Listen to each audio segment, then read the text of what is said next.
Shalom teman-teman semuanya.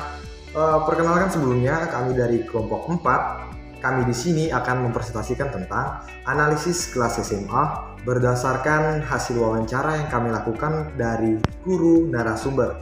Nah, sebelum kita masuk ke dalam pembuka materi, perkenalkan sebelumnya, nama saya Jiriski dan saya akan membuka materi pertama pada penjelasan ini. Nah, teman-teman, guru yang menjadi narasumber kami pada wawancara sebelumnya adalah Ibu Sifra Magdalena Sahetafi, Bachelor of Education, Sarjana Pendidikan. Bu Sifra mengajar mata pelajaran sosiologi, khususnya mengajar pada kelas 11 IPS. Ibu Sifra mengajar di sekolah SLH Toraja dan Ibu Sifra merupakan lulusan sarjana dari Universitas Pelita Harapan Teacher College tahun 2021. Nah, sekarang kita akan masuk ke dalam pembahasan kita yang pertama. Untuk poin pembuka pada materi kita pada saat ini adalah bagaimana guru memandang murid.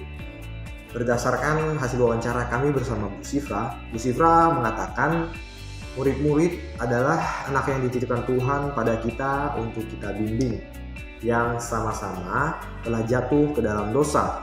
Tetapi kita bersama-sama bersama murid, bagaimana menuntun mereka kembali kepada jalan Tuhan, atau bagaimana mereka bisa melihat rencana Tuhan yang ada di dalam kehidupan mereka. Jadi sebagai seorang guru menurut Bu Sifra, kita tidak hanya melihat mereka sebagai murid-murid dan harus dididik, tetapi kita juga melihat mereka sebagai image of God, atau yang bisa kita sebut gambar dan serupa Allah. Tentunya kita juga memiliki peran untuk membimbing, menuntun, dan mengajarkan kepada anak-anak bahwa sejatinya di dalam kehidupan ini Tuhan itu telah berkarya melalui kehidupan kita. Oleh karena itu, kita juga menyampaikan kepada murid-murid bahwa kita berinteraksi juga dan berelasi dengan orang-orang lain itu untuk menunjukkan bahwa Allah telah berkarya di dalam kehidupan mereka dan di dalam kehidupan kita semua.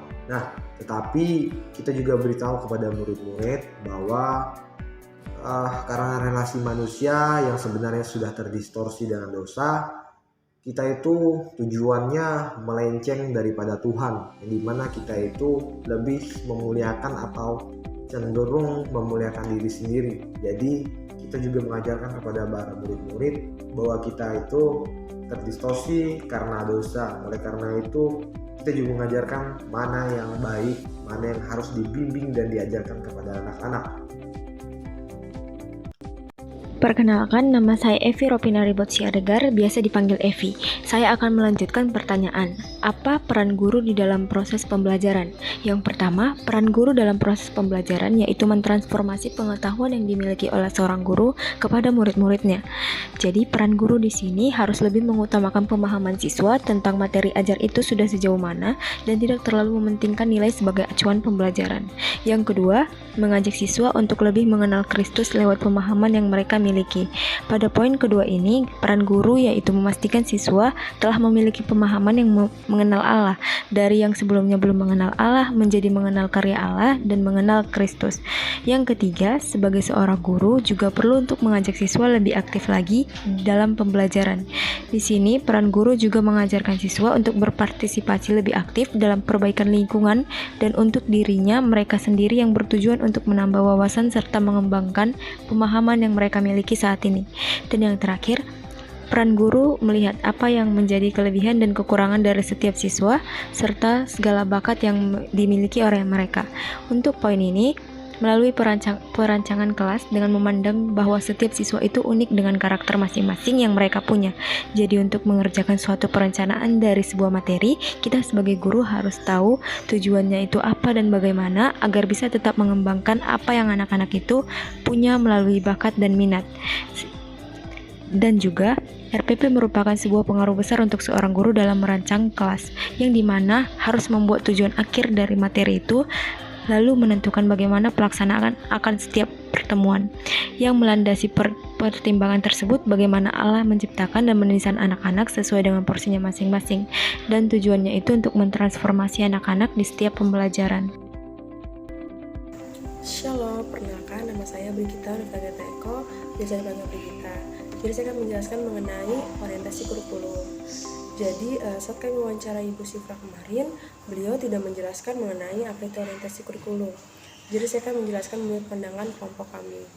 Nah, kurikulum menjadi dasar yang utama di dalam terjadinya proses belajar dan membantu guru Kristen untuk dapat mengajar di kelas. Kemudian, orientasi kurikulum menjadi dasar dalam membentuk visi dan misi seperti godly character, faith in Christ, true knowledge yang mengarah pada pengembangan karakter kepada siswa sesuai dengan ajaran agama Kristen dan pertumbuhan iman kepada Yesus Kristus serta menjadikan pengetahuan sebagai nilai-nilai Kristen.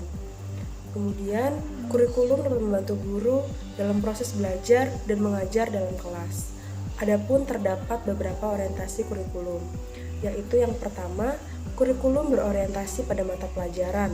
Kurikulum ini mengarah pada cara pengaturan dalam membuat rencana mengenai bahan pembelajaran yang guru akan ajarkan, dan nantinya dapat membantu aktivitas belajar siswa di kelas. Bisa dikaitkan bahwa mata pelajaran yang difokuskan dalam proses belajar dan mengajar. Contohnya, guru lebih terfokus pada buku paket ataupun LKS. Yang kedua, kurikulum berorientasi pada siswa. Kita bisa melihat bahwa siswa sebagai objek belajar dalam kelas saat guru mengajar ataupun menerangkan kepada siswa, siswanya dapat secara mandiri dan guru yang mendampingi siswa saat siswa belajar. Kemudian bisa diartikan sebagai siswa dapat secara bebas mengembangkan potensi di dalam dirinya. Ketiga, kurikulum berorientasi pada tujuan. Nah, melalui kurikulum, guru dapat membentuk siswa dalam pengembangan karakter maupun akademik. Kurikulum juga menjadi sandaran yang dapat membantu siswa untuk bisa belajar dan siswa mampu dengan mudah mengerti dan memahami materi yang akan diajarkan melalui kurikulum. Selanjutnya saya Irma. Saya akan menjelaskan mengenai metodologi pengajaran yang digunakan oleh guru melalui hasil wawancara kami.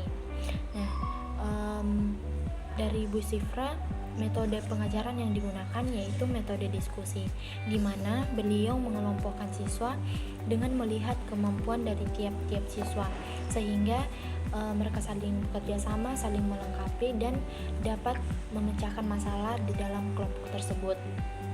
Selain itu, pembelajaran tidak hanya terpaku kepada guru saja, tetapi guru membiarkan murid untuk belajar secara mandiri dengan menganalisis kejadian di lingkungan dan menentukan dampaknya, serta mengetahui pandangan kekristenan menanggapi hal tersebut.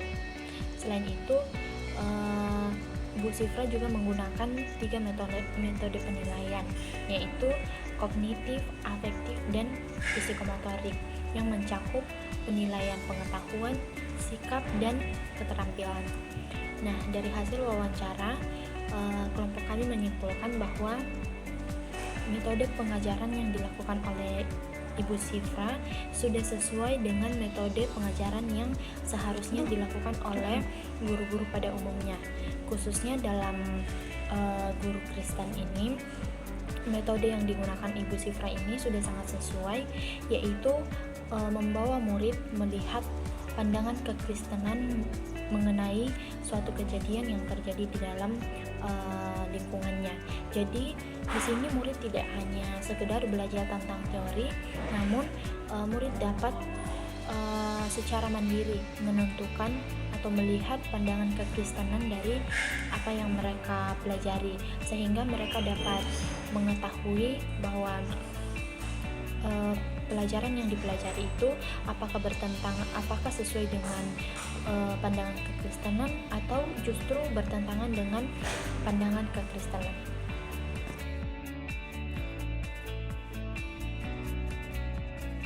Baik teman-teman, ini kita bisa menyimpulkan kita itu menyadari bahwa sebagai pendidik Kristen tentunya kita itu memiliki peran yang besar untuk berbagian dalam menginjili firman Tuhan melalui pendidikan yang akan kita berikan.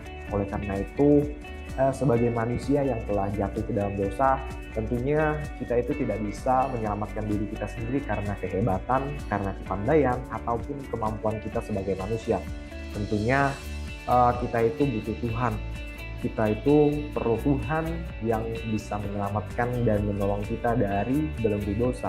Oleh karena itu, mari kita bersama-sama merenungkan diri, menyiapkan hati kita, dan menyadari akan setiap karya-karya Tuhan yang Tuhan telah sampaikan, Tuhan telah perkenalkan kepada kita.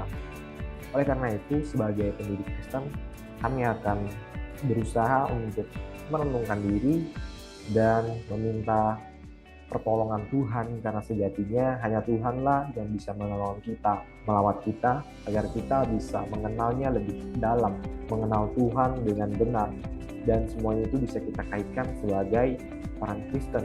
Dan tentunya sebagai konteks kita sebagai pendidik Kristen, kita itu memiliki peran yang cukup besar dalam menginjili firman Tuhan melalui pendidikan yang kita berikan kepada anak-anak. Kami tutup presentasi kami pada saat ini. Terima kasih. Shalom, Tuhan Yesus memberkati.